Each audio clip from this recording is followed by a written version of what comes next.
There is a moment in every person's life when the world says it's over, when the numbers don't add up, when the experts shake their heads, when the water rises and nobody believes the levee will hold.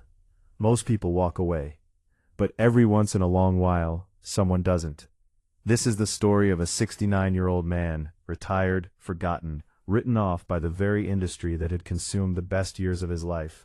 And this is the story of a machine, a steam engine, built in 1934, cold and silent for 40 years, covered in rust and cobwebs and the dust of decades nobody thought to disturb. When the mine said it would flood, when the engineers gave up, when the workers packed their families and prepared to lose everything they'd ever known, Arthur Hale walked into that engine house, and he brought something with him. Not tools, not money, not a team of experts. To understand what happened in the winter of 1978, you have to understand Caldwell Hollow. Caldwell Hollow was not on any map that mattered. It sat tucked between two mountain ridges in eastern Kentucky, accessible by one cracked road that flooded every spring and iced over every January. But the people there, they didn't need to be on a map. They knew who they were. 312 families called Caldwell Hollow home. Fathers, grandfathers, sons, most of them had worked the Harlan Creek mine at some point in their lives. The mine was not just an employer, it was the town's heartbeat. When the mine paid, the grocery store stayed open, the school kept its teachers, the church roof got fixed. When the mine struggled, everything struggled. And by the winter of 1978, the mine was in serious trouble. 6 months of record rainfall had saturated the mountain above Harlan Creek. The water table had risen beyond anything the mine's drainage system, a system built in the 1950s and barely maintained since, could handle. The lower shafts were already ankle deep. The foreman knew that without aggressive pumping within weeks, maybe days, those shafts would be chest deep. And then it wouldn't matter anymore. 3 engineers had come up from Lexington. They walked the tunnels. They measured the water levels. They looked at the drainage infrastructure, and they came back up into the gray Kentucky daylight and they said the same thing. The system can't handle it. You don't have enough pump capacity. The lower mine will flood. Mine manager Dale Cutler, a hard, practical man who had never cried in public once in his 52 years, sat in his office that night and stared at the wall. It was his secretary, Mabel, who mentioned Arthur Hale. Didn't old Arthur work the drainage systems before he retired? Dale Cutler almost dismissed it. Arthur Hale was 69 years old. He'd been out of the industry for 7 years. He lived alone in a small house at the edge of town, with a vegetable garden and a dog named Gerald. But Dale had run out of better options. He drove out to Arthur's house that same night. Arthur Hale answered the door in his pajamas. He was a lean man, the kind of lean that comes from a lifetime of real work, not gyms. His hands were enormous, knuckled and scarred. His eyes were sharp and steady, the color of creek water. He listened to Dale without interrupting. When Dale finished, Arthur was quiet for a long moment. Then he said something that Dale Cutler would repeat for the rest of his life. "Have you opened up Engine House 3? Dale frowned. "That old building by the east shaft?" "Arthur, nothing in there has run since 1938, Arthur said quietly. "I know. I was there when they shut it down." Engine House 3 had been locked since 1938. Not forgotten. Locked. There was a difference, at least to Arthur Hale. The building stood at the far eastern edge of the mine property, half swallowed by 40 years of vine growth and neglect. Its brick walls had darkened with weather. The iron roof had rusted to the color of dried blood. The heavy wooden doors were chained with a padlock so old that Dale had to send a man back to the office to find bolt cutters. When the doors finally groaned open, the smell hit them first. Old oil, coal dust, the specific cold smell of iron that has sat undisturbed for decades. And underneath it all, something else. Something almost organic. Time itself, settling. Arthur walked in with his flashlight, and Dale watched the old man move through the darkness, stepping around debris, ducking a low beam, navigating the space with the casual familiarity of someone visiting a room in their own house. And then the flashlight beam found it. The engine was massive. Even in the dark, even under 40 years of dust and rust and cobweb, you could feel the scale of it. A horizontal steam engine built in 1934 by the Worthington Pump and Machinery Corporation, 14 feet long, cast iron and steel, pistons as wide as a grown man's thigh. It had been installed to drive a drainage pump, the most powerful drainage capacity the mine had ever had. In its day, it could move 10,000 gallons of water per hour out of the lower shafts. 10,000 gallons per hour. The modern electric pumps the mine was struggling with, their total combined capacity was 6,000. Dale stared at the machine. Arthur, this thing hasn't run in 40 years. The boiler alone. The boiler is cast iron, Arthur said. Good cast iron doesn't die, it sleeps. He ran his flashlight slowly along the engine's length, checking, assessing, his lips moving slightly as he thought. I need 3 days, he said finally. Dale looked at him. The engineer said we have maybe 12 days before the lower shaft is unworkable.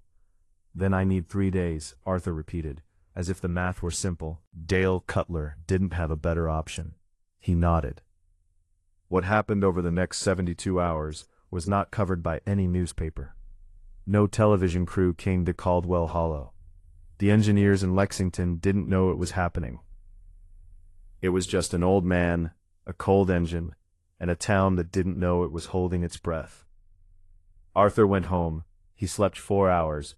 He came back before dawn with a canvas tool bag so worn the handles were held together with electrical tape. The first day was brutal. Every bolt was seized. Every gasket had turned to powder. The lubrication lines were dry as bone. Arthur had worked on engines his entire career. He had nursed crippled machinery back to life more times than he could count. But this was different. This engine hadn't just been shut down. It had been abandoned. There's a cruelty to machines that are abandoned. They don't die quietly, they seize up slowly, each component surrendering to entropy in its own time, in its own way, until what you're left with is not simply a broken machine, but 40 years of accumulated defeat. By noon of the first day, Arthur had cleared the cobwebs, removed the access panels and cataloged the damage. The assessment was not encouraging. 3 of the steam valves were corroded beyond use. The piston rings had hardened and warped. 2 of the drive belts had rotted completely. The boiler, the heart of the whole system, had a hairline crack along its lower seam that Arthur found by feel, running his fingers along the cold iron in the dark. He sat back on his heels and looked at the crack for a long time. A cracked boiler under pressure, that wasn't an inconvenience. That was a potential disaster.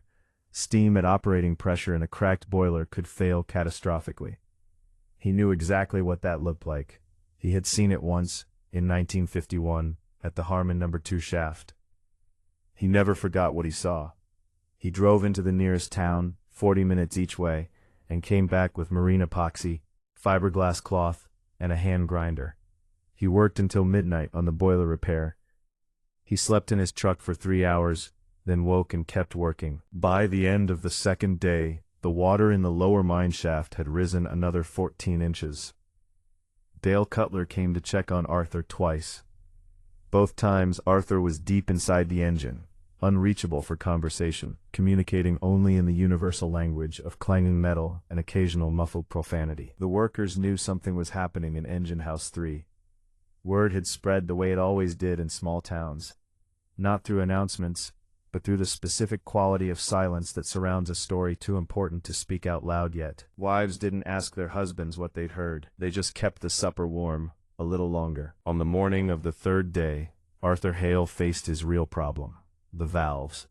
The 3 corroded steam valves were the engine's control points. Without them, you couldn't regulate pressure, couldn't manage flow, couldn't run the thing safely, even if everything else held. And the valves from a 1934 Worthington engine were not something we found at a hardware store in 1978. Arthur drove back to his house. He went to his workshop, a small outbuilding behind the vegetable garden. He had been a machinist before he was an engineer. He understood metal the way some men understood music, intuitively, physically, in his hands before his mind. He had a small metal lathe. He had bar stock, various grades, sizes, accumulated over decades of a life lived close to machinery. He looked at the corroded valves, he looked at his lathe, he looked at his raw stock. He had never machined a replacement valve from scratch. Not like this. Not at this scale, for this purpose, with this much depending on the outcome. His hands were not as steady as they had been at 40. His eyes needed reading glasses now. And if he machined the valve wrong, if the tolerances were off, if the seat didn't seal properly, the engine wouldn't just fail. Under pressure it could blow. He sat in his workshop for 1 full hour, completely still, just thinking. Then he put on his glasses, picked up a caliper, and began to measure. He machined 3 valves in 11 hours. He worked with a precision and a patience that seemed to belong to a different era. An era when men understood that doing something right the first time was not perfectionism. It was survival. Each valve was measured, cut, tested against the corroded original, adjusted, tested again. The lathe sang its metallic note through the night while Gerald the dog slept on an old blanket in the corner. At 4 in the morning, Arthur held the 3rd valve up to the light. It was perfect. Not approximately right, not close enough, perfect. The kind of perfect that comes from decades of accumulated knowledge, expressing itself through hands that have forgotten more about metal than most people ever learn. He allowed himself 1 cup of coffee. Then he drove back to Engine House 3. The installation took 6 hours, each valve seated with the specific resistance of a thing made exactly right. The boiler epoxy repair had cured overnight, hard and solid, the cracks sealed beneath a smooth surface. The new drive belts he had sourced from a farm equipment supplier fit after modification. At 2 in the afternoon on the 3rd day, Arthur Hale prepared to fire the boiler. Dale Cutler was there. A handful of miners stood in the doorway of the engine house. Not invited but present. Nobody told them to leave. The coal fed into the firebox. The temperature in the boiler began slowly to rise. Arthur stood at the pressure gauge and watched. He had done this hundreds of times in his career. He had started cold boilers, nursed sick ones, coaxed reluctant ones. He knew the language of pressure gauges the way a doctor knows a patient's pulse. The needle climbed, 50 pounds per square inch, 70, 100. Every man in that building was holding his breath without knowing it. The boiler repair was holding. The new valves were seated. The system was building pressure the way it was supposed to. 120 pounds. Arthur looked at the pressure gauge. He looked at Dale. He looked at the miners standing in the doorway. He reached out and opened the throttle valve, the new one, the one his own hands had made on a lathe at 4 in the morning. The engine shuddered. 40 years of stillness, fighting, resisting, the inertia of a machine that had not moved since Franklin Roosevelt was president and the world was at war. The pistons moved. 1 inch, 2.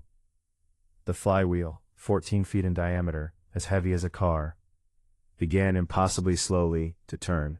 The sound filled the engine house like a physical thing. The deep, rhythmic thunder of a 1934 steam engine running at capacity. A sound that none of the men in that doorway had ever heard in their lives, and none of them would ever forget. The pump engaged. Down in the lower mine shaft, water began to move. 10,000 gallons per hour. Dale Cutler turned away from the engine and walked quickly to the corner of the building. One of the miners noticed his shoulders shaking. Nobody said anything about it. Arthur stood at his controls, watching gauges, adjusting valves, making the hundreds of small instinctive corrections that are the difference between an engine and a catastrophe. His face was calm, his hands were steady. He had done what he came to do. The engine ran for 19 days without stopping. Arthur slept in the engine house for the first 3, waking every 2 hours to check pressure readings and make adjustments. By the 4th day, he had trained 2 younger mechanics to monitor the gauges. He came by twice daily after that, checking their work, answering questions, teaching. The water dropped, steadily, measurably, undeniably. By the end of the 2nd week, the lower shaft was clear. By the end of the 3rd week, full mining operations had resumed in areas that had been written off as permanently inaccessible. 312 families kept their homes that winter. The grocery store stayed open. The school kept its teachers. The church roof got fixed in the spring. The engineers from Lexington came back once to inspect the restored drainage system. They walked through Engine House 3 and looked at the running machine in silence for a long time. One of them finally asked Dale Cutler, who had done the restoration work, Dale pointed across the engine house to where Arthur Hale was showing a young mechanic how to read a steam valve. The engineer shook his head slowly. "That's not possible," he said. "That engine should not be running." Dale Cutler smiled for the first time in weeks. "Probably not," he said. Arthur Hale lived to be 81. He returned to his vegetable garden and his dog Gerald in his small house at the edge of Caldwell Hollow. He never sought attention for what he had done. When people in town thanked him, he would wave it off and ask about their gardens. He did keep one thing from Engine House 3. A small brass fitting, one of the original 1934 components, too worn to be of mechanical use. He kept it on his workbench. A reminder, perhaps, that things which have been still for a long time are not necessarily dead. Sometimes they are just waiting for the right pair of hands. There is something this story keeps asking me every time I come back to it. It's not about steam engines. It's not even really about mines. It's about what we do with what we know.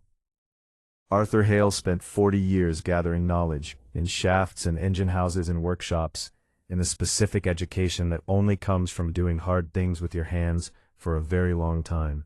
And when the world needed that knowledge, it was there. Not diminished by age, not made irrelevant by time. Waiting. We live in a world that discards experience, that assumes the newest is the best, that mistakes novelty for wisdom and speed for capability. But the water doesn't care how new your pump is. The mind doesn't care how modern your credentials are. What matters, what has always mattered, is whether you can look at a broken thing in the dark and know how to bring it back. Maybe you have knowledge like that, skills you've set aside, experiences the world has told you are out of date, a craft, a trade, a hard-won understanding that you've stopped believing anyone needs. Arthur Hale's greatest tool was not a wrench or a lathe. It was the courage to show up and try, when every reasonable person had already given up. And somewhere tonight, in some version of this story that is still happening, there is a machine waiting to wake up. There is a problem that only one person has the knowledge to solve. Don't let that person give up on themselves before they find it. If this story moved you, share it with someone who needs to hear it today.